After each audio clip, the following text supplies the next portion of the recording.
It's going to be the third piece in our weighted asymmetrical carry. This is going to be a side bend. So for this part, I'm going to have the weight in one side, and I'm going to get my feet staggered. I'll usually start off with the weight in the side of my back leg because that's typically more comfortable.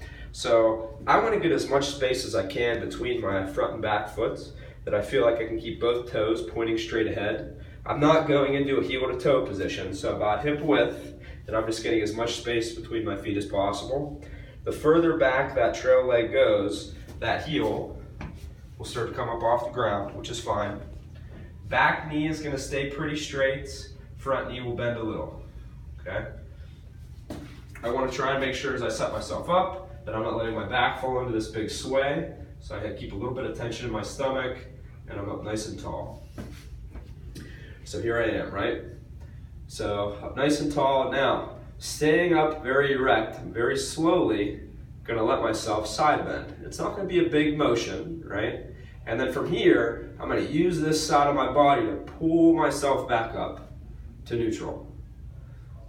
Nice and slow on the way down, back up to neutral. If this would be painful for any reason, sometimes I will have people decrease the distance between their feet, and it's a little bit more comfortable initially. I may even go all the way back to just feet side by side if need be.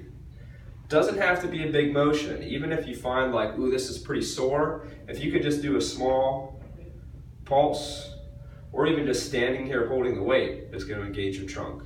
So if you're moving, I would say go for reps anywhere in the minimum of 5, maximum of 20, but obviously trying to decrease the step length if it's painful, or just going feet side by side. So phase 1, I'm going to start with the weight opposite of the front leg, right? And I would do the same on the other side. Now, to bias a little bit more of the front of my hip, I would do next a more challenging, maybe with this hip and extension on the other side. So you have 4 options as far as positions here, right?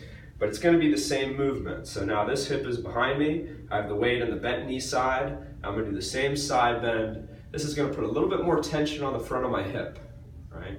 So this one, same thing. If it's hurting or if you're pinching in your lower back, decreasing the distance is going to make it a little bit easier.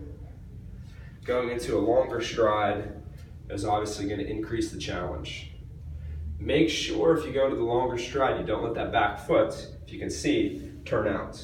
So I only want you to go as far back as you can, keeping that back toe in. And I have my back leg pretty straight, keeping my trunk up tall.